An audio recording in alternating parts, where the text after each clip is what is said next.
Hi everyone, welcome to EduTap and 10 minutes a day series. Today we are discussing part 2 of accounting ratios. I hope first video you have seen regarding the accounting ratios and उसमें हमने relevance भी देखी थी and how we can use the accounting ratios. उसके types भी हमने देखे थे. So now we have to study other particular accounting ratios. That is हमने last video के अंदर भी income statement को देखा था which was very much important. और आज भी हम वो देखने वाले हैं दैट इज सबसे पहले आपकी जो स्टार्ट होगी that is from sales. Sales और revenue is the same thing जिसको आप कभी भी अपना प्रॉफिट नहीं बोल सकते बिकॉज इसके अंदर कॉस्ट प्लस प्रॉफिट दोनों कंपोनेंट्स आपके ऐड है. आपने ऑब्वियसली कॉस्ट को इनकर किया तो ये आपका प्रॉफिट नहीं हो सकता, इट इज योर रेवेन्यू. इसमें से आपको डिडक्ट करना पड़ेगा your variable cost as well as your fix cost. जैसे ही आप दोनों कॉस्ट डिडक्ट करते हो which is your variable cost is link with the production. जितनी प्रोडक्शन आप ज्यादा करोगे उतनी ज्यादा कॉस्ट आपको लगेगी. बट फिक्स कॉस्ट आपको फिक्स पे करनी पड़ेगी चाहे आप प्रोडक्शन कर रहे हो नहीं कर रहे हो, आप अपने बिजनेस बंद रखते हो तो आपको भी फिक्स कॉस्ट पे करना पड़ेगा. नेक्स्ट यहाँ का जो रिजल्टिंग फिगर आएगा that would be termed as earning before interest and tax, जिसको हम क्या बोलते हैं, I hope you remember, that is हमारा ऑपरेटिंग प्रॉफिट. तो ये हमारा ऑपरेटिंग प्रॉफिट है जो ऑपरेशंस के थ्रू निकला है. हमारी मेजर एक्टिविटीज क्या है बिजनेस के रिगार्डिंग, हमने सेल करी और उसके एक्सपेंसेस उसको डिडक्ट किए. नाउ आपके पास सोर्सेज के अंदर क्या क्या चीजें आती है जहां से आप अपनी कैपिटल को रेज करते हो, that is your debt, preference and equity. We know कि प्रेफरेंस एंड इक्विटी को आपको डिविडेंड देना होता है और डेट को हमें क्या देना होता है, इंटरेस्ट देना होता है. सो यहाँ पर ये आपकी क्या मेजर आपकी यहाँ पर रिस्पॉन्सिबिलिटी बनती है टू पे योर इंटरेस्ट कॉम्पोनेंट फर्स्ट. तो सबसे पहले आप क्या पे करोगे, इंटरेस्ट पे करोगे. और इंटरेस्ट पे करने के बाद you would get a resulting figure that is EBT which is your earning before tax. अब गवर्नमेंट आपके पास आएगी और बोलेगी because you have earned a specific income you have to pay tax on that income, आपको tax pay करना पड़ेगा. And इसके बाद रिजल्टिंग फिगर आएगा that would be earning after tax. अब ये जो आपके पास बच चुका है it is entirely for preference and equity shares. तो प्रेफरेंस को आपको क्या देना होता है, प्रायोरिटी देनी होती है इन पेइंग द प्रेफरेंस डिविडेंड. तो सबसे आप पहले आप प्रेफरेंस को डिविडेंड पे करोगे, माइनस करोगे and resulting figure would be earning for equity. Earning for equity आपके पास आ जाएगी एंड अर्निंग फॉर इक्विटी के फाइनल आपकी इक्विटी के लिए अवेलेबल है. इसको आप डिवाइड कर सकते हो with the number of outstanding shares जो भी आपके पास है कंपनी के पास entirely. And you will get the resulting figure as EPS आपके पास आ जाएगा which is none other than earning per share and it is very important. Next we have इसका फॉर्मूला क्या होगा, नेट प्रॉफिट आफ्टर टैक्स आपको consider करना है एंड प्रेफरेंस डिविडेंड. तो अगर यहाँ पे आप देखोगे आपने नेट प्रॉफिट आफ्टर टैक्स ही लिया है as well as after preference dividend लिया है. उसके बाद आपने क्या किया, अर्निंग फॉर इक्विटी को डिवाइड किया with the number of equity shares. Then अगर हम नंबर ऑफ इक्विटी शेयर्स की बात करें, total number of outstanding share आपको लेने हैं, weighted average number of outstanding shares ले सकते हो.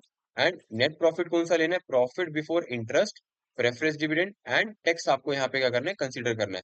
तो हमने इंटरेस्ट को भी डिडक्ट किया यहाँ पे, प्रेफरेंस डिविडेंड को भी डिडक्ट किया एज वेल एज टैक्स को भी डिडक्ट किया. इसी के बाद जो हमारा प्रॉफिट आया that was earning for equity.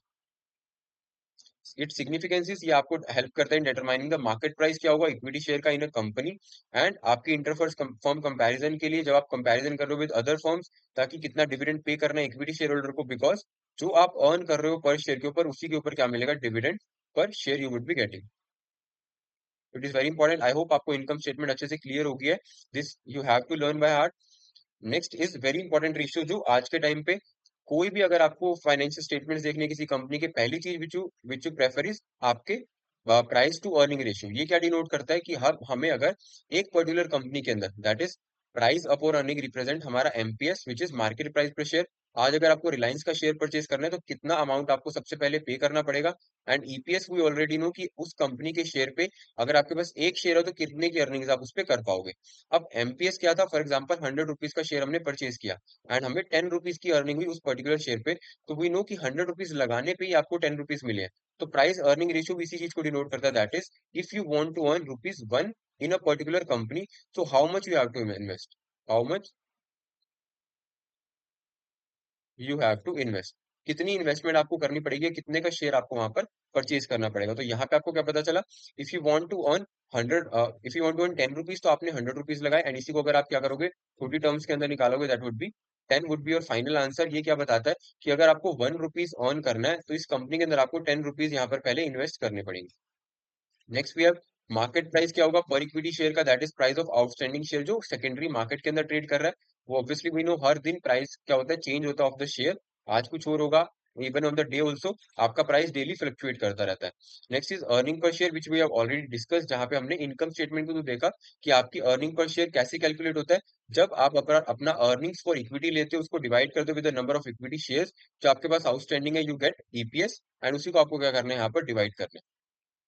It's significance is helps in deciding whether company को क्या करना चाहिए, बाय करना चाहिए shares of a company at a particular market price. कि आपको for example obviously if you have two situations, जहां पर आपके पास ए एंड बी कैटेगरी है, एक का जो प्राइस अर्निंग रेशियो है दैट इज 40 रुपीज, और एक का जो प्राइस अर्निंग रेशियो है दैट इज 20। तो ऑब्वियसली आपको यहाँ से क्लियर होगा कि अगर आपको बी के अंदर 1 रुपीज अर्न करना है, you have to invest 20 rupees. अगर आपको ए के अंदर 1 रुपीज अर्न करना है, आपको 40 रुपीज की क्या करनी पड़ेगी, इन्वेस्टमेंट करनी पड़ेगी। So which situation is better for you, B situation, because यहाँ पर आप कम इन्वेस्ट करके क्या कर लोगे, सिमिलर अमाउंट यहाँ पर अर्न कर सकते हो। सो आई होप आपको इंटरलिंकेज भी पता चल गई है कि कैसे हम यहाँ पर डिसाइड करते हैं, और प्राइस अर्निंग रेशियो आपको क्या चीजें बताता है। ऑब्वियसली इसके अंदर और भी पॉइंट्स आते हैं आपके, but specifically for the exam point of view आपको फॉर्मूला याद रखना है, दैट इज मार्केट प्राइस पर equity share and earning per share. And इसकी सेकंड सिग्निफिकेंस है, रिफ्लेक्ट करता है इन्वेस्टर का जो एक्सपेक्टेशन है about growth in firms earnings, कितनी ज्यादा अर्निंग्स हम करने जाते हैं। फॉर एग्जांपल ऑब्वियसली जब जिस भी फर्म का प्राइस अर्निंग रेशियो क्या होगा, लो होगा, वो आपको क्या कर रही है, ज्यादा रिटर्न वहां पर प्रोवाइड कर रही है। Next we have a concept question, company X का स्टॉक करंटली किस पे ट्रेड कर रहा है, 150 पे, that is market price per share, जो मार्केट में आज प्राइस अवेलेबल है इस शेयर को बाय करने के लिए। कंपनी का जो अर्निंग पर शेयर है वो कितना है लास्ट फाइनेंशियल ईयर का, that is 15।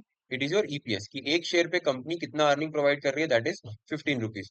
What is the price earning ratio for the company X, ये आपको यहाँ पर कैलकुलेट करना है। You can use the simple formula, that is price earning ratio equal to MPS upon आपका EPS, and आपके पास रेशियो आ जाएगा, which would be the answer. You can clearly write down in the answer in the chat box. Thank you so much for being a part of this session. I hope this series is helping you a lot.